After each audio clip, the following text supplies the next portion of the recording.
Have you ever noticed how some people seem to glide through life's chaos with unshakable calm? They don't lash out, they don't crumble, they don't chase approval. Instead, they lean into discomfort, into the raw, jagged edges of existence, and something shifts. The world bends to their presence. People pause, reflect, even unravel in their orbit. Now imagine if you did the same. What if, instead of dodging pain, avoiding conflict, or numbing your fears, you chose to face them head-on? What if you stopped running from discomfort and made it your ally? That's where the transformation begins.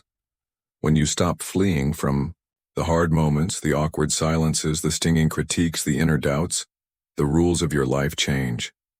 Friedrich Nietzsche once said, "That which does not kill us makes us stronger." But here's the catch. Strength doesn't come from avoiding the struggle, it comes from diving into it. Let's explore what happens when you embrace discomfort as a path to freedom. Picture this. You're at a gathering, and someone makes a sharp comment about your work.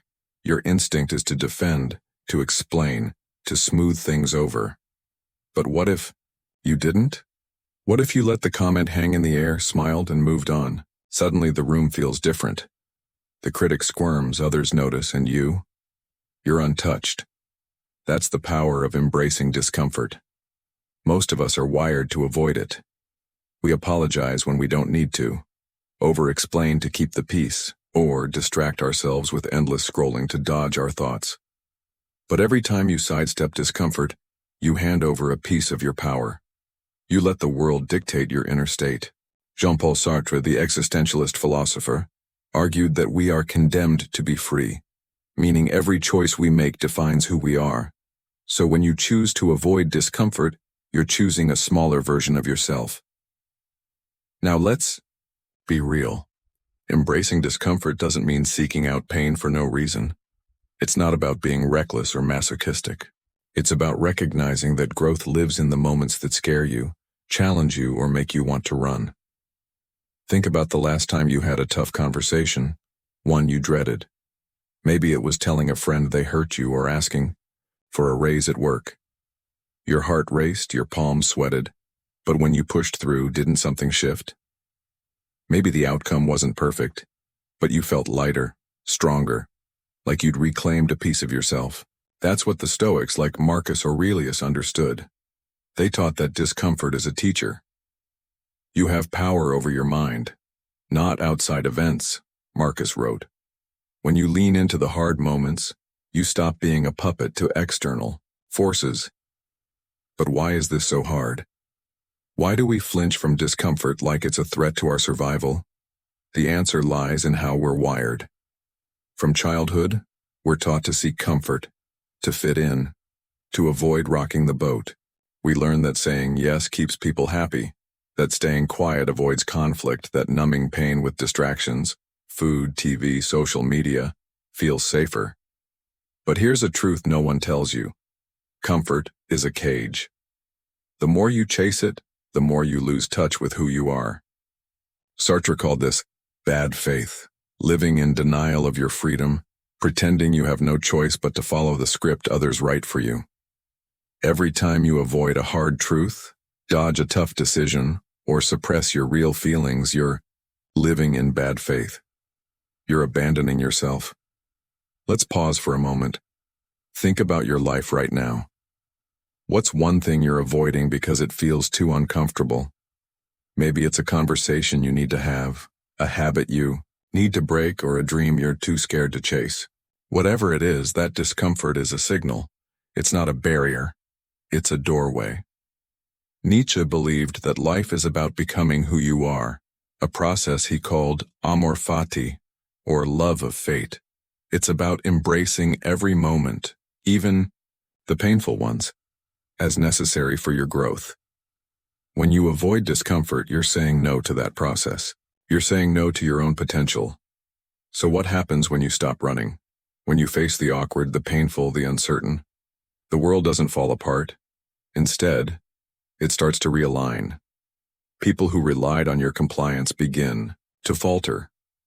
They're used to you bending, apologizing, or filling the silence. But when you stand firm in discomfort, You force them to confront their own behavior. This is where the real power lies. By choosing to sit with the tension, you break the cycle of reactivity. You stop being a mirror for others' insecurities and start reflecting your own truth. Sartre would say this is living authentically, choosing yourself over the expectations of others. But let's not sugarcoat it. Embracing discomfort comes with a cost. People will misunderstand you. They'll call you cold, selfish, or distant. They'll push harder, provoke you, try to pull you back into their game. Why? Because your refusal to play along exposes their own fragility. Nietzsche warned that the path to greatness is lonely. Not everyone will cheer for you when you choose yourself. Some will walk away. And that's okay. The Stoics remind us to focus on what's in our control, our thoughts, our actions, our choices. You can't control how others react to your growth, but you can control how you respond to their reactions. Now let's dig deeper. Why do we avoid discomfort in the first place? It's not just habit, it's fear. Fear of rejection, failure, or being seen as not enough. This fear is rooted in what Sartre called the gaze of the other, the feeling that our worth depends on how others see us. Every time you soften your words to avoid conflict or stay in a situation that drains you, you're letting the gaze of the other define you. But here's the secret. The moment you embrace discomfort, you take back that power. You stop living for the approval of others and start living for yourself. It's not about becoming heartless or cutting people off. It's about choosing who and what deserves your energy. Let's talk about energy for a moment. The Stoics saw life as a finite resource. Every choice you make, every argument you engage in, every worry you indulge, costs you something. When you spend your energy reacting to every slight, chasing every distraction, or pleasing everyone around you, what's left for you? Exhaustion, frustration, a nagging sense that you're not living the life you were meant to. Nietzsche called this the will to power, not power over others, but power over yourself. It's the drive to create, to grow, to become. But you can't tap into that will if you're constantly leaking energy into battles that don't matter. So, how do you start embracing discomfort? It begins with small, intentional choices. The next time someone criticizes you, don't rush to defend yourself. Pause. Let the moment breathe. See what happens when you don't react. Or try saying no to something you'd normally agree to out of guilt. Notice how it feels to prioritize yourself. These moments of discomfort are like weights in a gym. They build your inner strength. The Stoics practiced voluntary discomfort, like fasting or enduring cold, to train themselves to face life's challenges. You don't need to constantly available. You become predictable, manipulable, and ultimately, less valuable. The moment you choose to step back, to become less accessible. The dynamic shifts. Those who thought they could predict you, who leaned on your emotional availability, suddenly find themselves grasping at air. They don't know you anymore. And that's when you realize your availability was their power over you. Carl Jung once said, "Everything that irritates us about others can lead us to an understanding of ourselves." When you become less available, who gets rattled? Who tries to pull you back with guilt or drama? Their reaction says more about them than it does about you. It shows how much they relied on your predictability, how much they needed your reactions to feel secure. But here's the twist. It also shows you how much you've been giving away without realizing it. Every time you say yes when you mean no, every time you explain yourself to someone who doesn't care, every time you react impulsively to a slight, you're handing over a piece of your energy. And at the end of the day, what's left? Exhaustion, frustration, a vague emptiness you can't quite name. Why? Because you're giving yourself to those who don't deserve your silence, let alone your words. This isn't about shutting the world out. It's about choosing yourself. It's about what Jung called individuation, becoming whole, authentic, you. And that starts when you realize silence is stronger than 1,000 arguments. Withdrawal when it's conscious, not cowardly. is power. So, I'm asking you now straight up. How long will you let others' emotions pull your strings? How long will you dance to their tune, reacting every time they push your buttons? Maybe it's time to cut those strings, to withdraw, to become a mystery. Because when you stop being everyone's emotional vending machine, the game changes. You've been taught to always be there, to answer every call, to smooth every edge. From childhood, you've been conditioned to believe your worth lies in how much you give. But here's a truth no one said clearly enough. Endless availability isn't a virtue, it's a trap. As long as you think you need to be everyone's rock, you'll be drained, used, and discarded when you're no longer convenient. Why? Because predictability makes you a tool. People treat you like an emotional ATM. Punch in the right code and you deliver attention, validation, comfort. Then they walk away, leaving you empty. But you don't see it because you're caught in the lie that being there for everyone will make them there for you. Spoiler, it doesn't. Jung talked about the persona, the mask we wear to be liked, to be needed. That mask keeps you on call 24/7. You say, "I'm fine," when you're drowning. You reply to texts at 2 a.m. when you're spent. You justify yourself like you owe the world an explanation, but the more you center yourself in their story, the more you vanish from your own. Being always available is self-betrayal in disguise. It's not just about saying no, it's about why you say yes. Every forced agreement, every knee-jerk reaction is a grab for approval, a dodge from rejection. But it costs you your peace, your energy, your essence. People don't want you. They want what you give. A quick fix, a distraction, a shoulder to cry on. When you set a boundary, when you choose silence over a fight, they'll call you cold, selfish, weird. Not because you're wrong, but because you're no longer their puppet. The cruel truth? The more available you are, the less you're valued. Abundance breeds contempt. No one cherishes what's always there. So stop. Ask yourself, who deserves your time? Your heart? Your silence? And before you answer, let's dig into why you give so much, why you react so fast. The answer lies in what Jung called psychic energy. That's what we'll unpack next.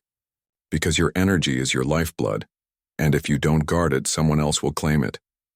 Jung saw the psyche as an energy system.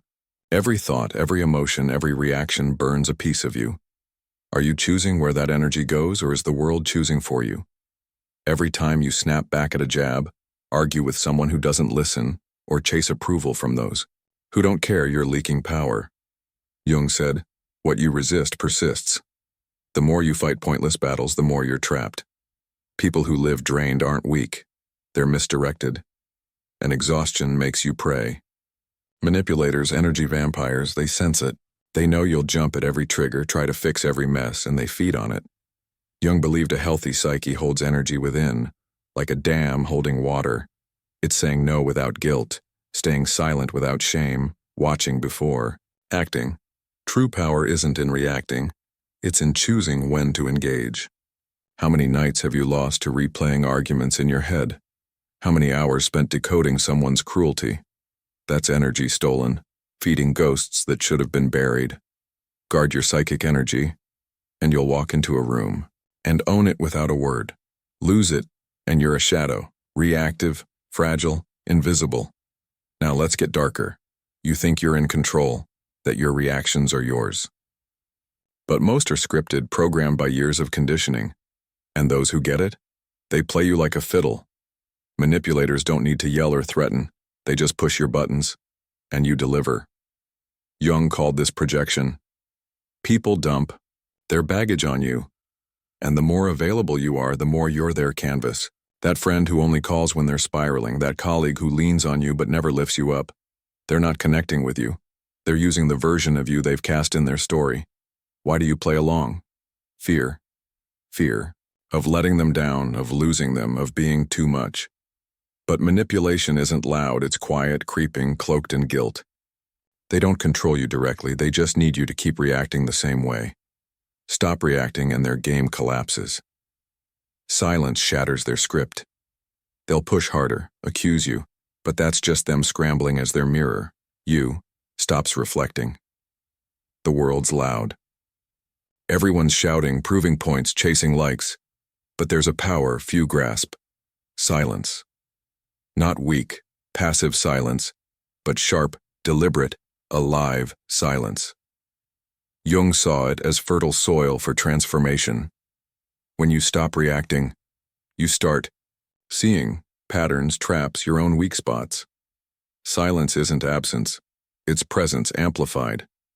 People panic when you don't answer, don't explain, don't bend. Why? Your silence strips their control. They thrived on your reactions, but now you're rewriting the rules. True silence is mastery, refusing to be dragged into someone else's storm. Jung's individuation, becoming your true self, demands this. Only in silence can you hear yourself, free from the world's noise. But it's not free. Silence will cost you relationships built on your compliance. It'll make you a stranger to those who only knew the role you played. They'll call you distant, harsh, untouchable. Let them. That's their shadow talking, not your truth. If this resonates, hit subscribe. Let's keep digging into what makes you, you.